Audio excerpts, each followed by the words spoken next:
Honorable Ministers, Excellencies, distinguished business leaders,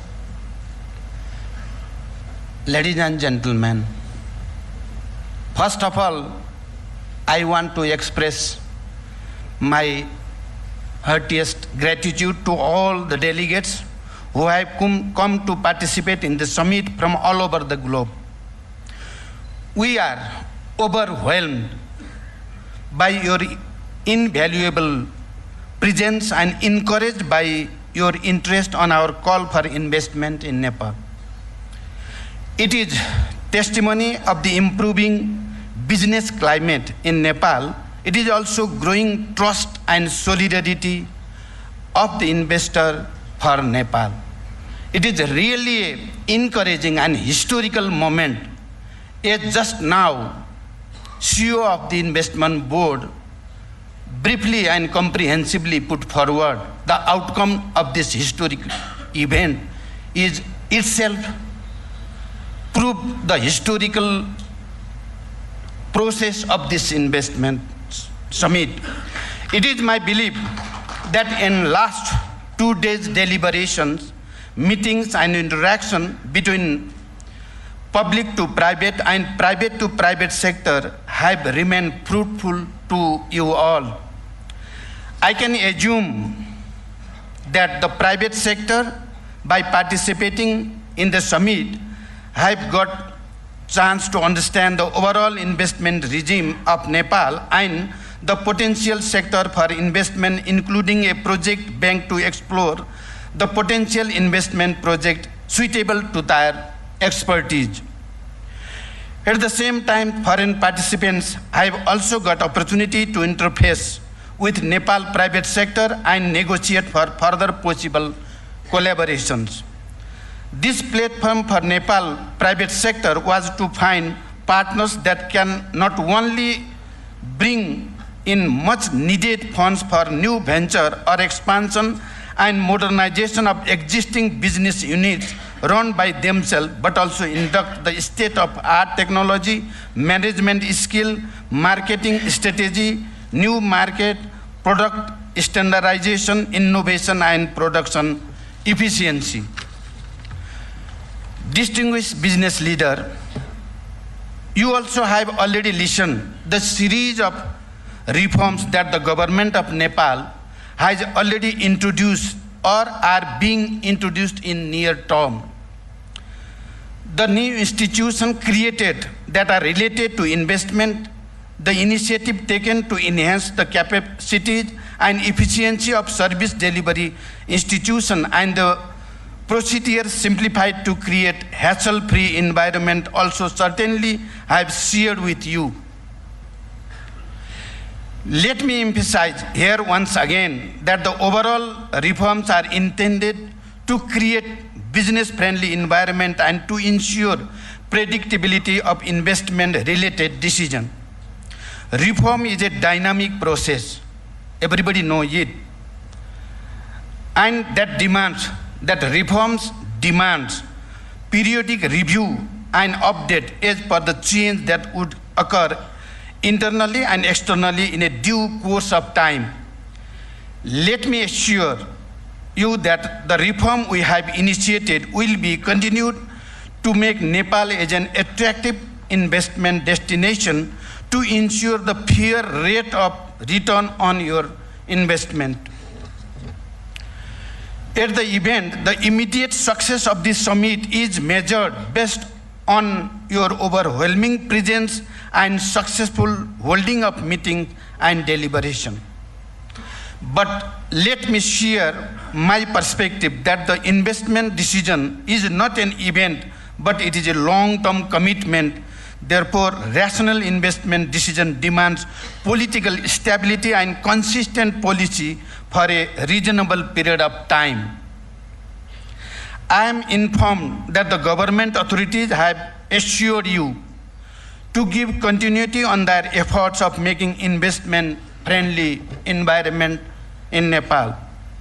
In the long run, the project agreement signed or to be signed due to the platform created by this summit should produce satisfactory output in terms of attractive rate of return to the investor and tangible benefit to Nepal in terms of contribution in socio-economic development endeavor. Successful investment venture is in a long-term collaboration of business enterprises and the government for common benefit that is again attractive rate of return for the investor and employment and revenue generation to the government. I hope and I wish that the summit will create a conducive environment to all the parties involved for entering into mutually beneficial collaboration. Dear guests, although you have listened from previous speaker, including Right Honorable Prime Minister K.P. Sharma Oli, in their earlier speeches, let me reiterate about the most favorable political condition we have created for investment in Nepal at present. Last 12 years, from 2006 onward, we took initiative for major political milestones such as peace agreement, comprehensive peace agreement, election of Constituent Assembly, promulgation of the Constitution from that Assembly, abolition of feudal monarchical system to establish federal democratic republic. All are historical in its nature. In this process, we have shown great resilience, flexibility, and accommodation of the concern of different sections in the polity that can be useful example to the conflicting part in the world. Today, from our very unique and homegrown peace process, we can confidently tell the whole world that we can give the example and we can handle and find amicable solution of conflicting or competing issues of any magnitude and dimension. I think that this is a very unique and historical reference for the rest of the world. Our peace process is a successful story of the peace process in 21st century. Today, we have accomplished the task of setting political agenda, create a political stability, and now focused wholly on the economic transformation. We are fully aware that the hard-earned political achievement and political stability so far can be sustained only when they are fully backed by the economic development and the improvement of the living condition of our people. Distinguished guests, Nepal is a land of unparalleled natural beauty and a country with amazing natural and cultural diversity. Nepal is also endued with the bounty of natural resources, not yet fully harnessed, but the advancing economy and improving living conditions of 30 million people. In a nutshell, Nepal is a country of abundant opportunities. Nepal offers relatively underdeveloped virgin areas waiting for the investment. Prosperity and good life is a long cherished goal of Nepali people. Nepal has huge demographic dividend with a big chunk of economically active youthful population. The median age Nepali population is about 22 years, only which is highly favorable for labor-intensive industries.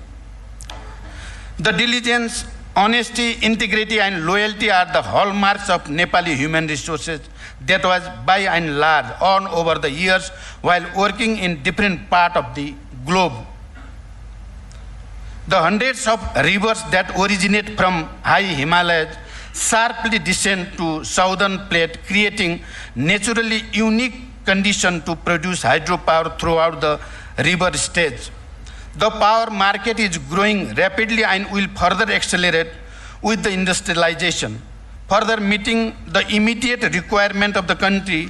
Vibrant regional market with acute power deficit are also open for power trade. Nepal status of duty-free, quota-free status is in Western and neighboring markets are equally important avenues to be taken into consideration for the establishing manufacturing industry in Nepal. Almost two-thirds population is engaged in agriculture. That too cannot produce sufficient food for entire population. The modernization of agriculture is already overdue. We are the world's most diverse country in terms of culture and nature. Nepal is the only vertical country in the world which elevation sharply descends from 8,884 meters to only 65 meters from the sea level, just within a 200 kilometer of aerial distance. Although Nepal is pioneer in tourism industry, in South Asia endued a bounty of tourism resources that hardly many countries can be compared to in terms of varieties we can offer. The expansions of tourism-related infrastructure are in progress, but the scale of investment required and knowledge or technology we possess for building such infrastructure is hardly meeting the demand.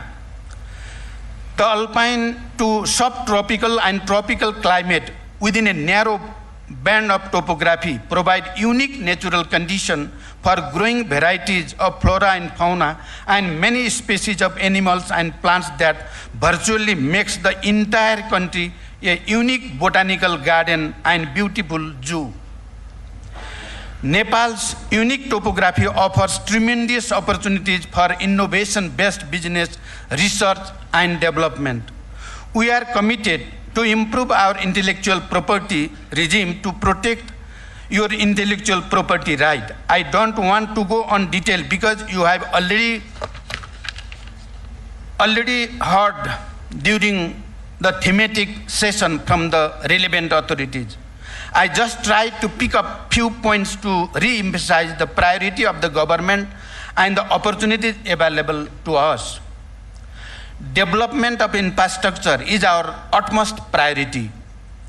Connecting neighboring countries by efficient transport means such as cross-border railways, highways, airways, information ways, and power transmission are equally important, vital projects that we need to develop to connect Nepalese economy to the outside and to make our economy competitive.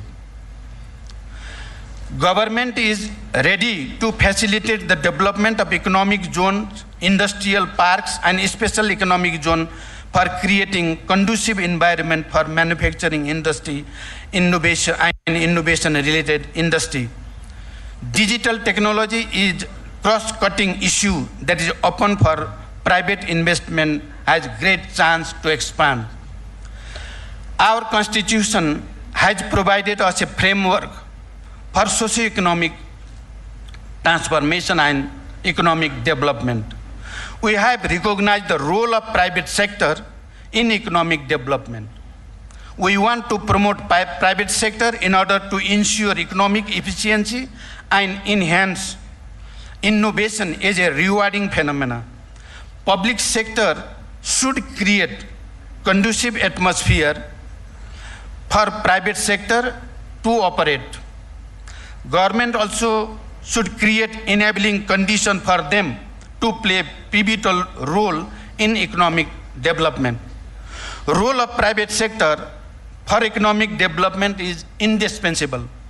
Public sector should focus on social development, ensure safety and security of people and investment both. Public sector also has to ensure equal level playing field for market competition. Public-private partnership is a model expected to employ the efficiency and share risk and benefit. While talking of foreign investment, we equally underscore and value the investment from domestic private sector. Foreign investment can be and should be. Foreign investment can be and should be complementary to the domestic investment, not to replace. Nepal private sector should stand ready for the induction of modern tools and technologies and knowledge and finance from the foreign enterprises. Private sector ensure efficiency and enhance productivity. Public sector ensure social security and safety. In conclusion, we are open and ready to accommodate and address the genuine concern of investors. This summit is a platform to discuss on common issue for solving common problem of making investment a boost for socio-economic transformation of Nepalese society.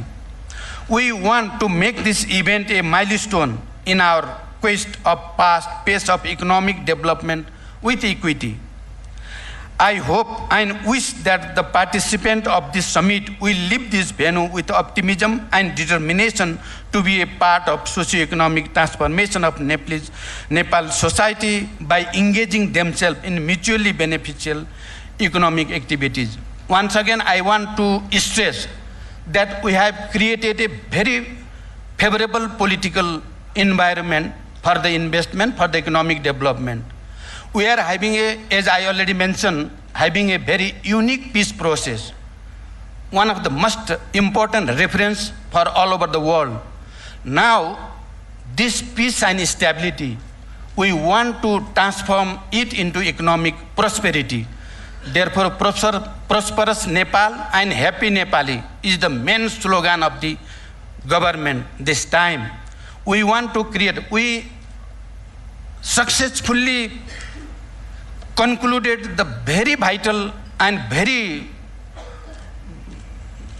sensitive part of the peace process, that is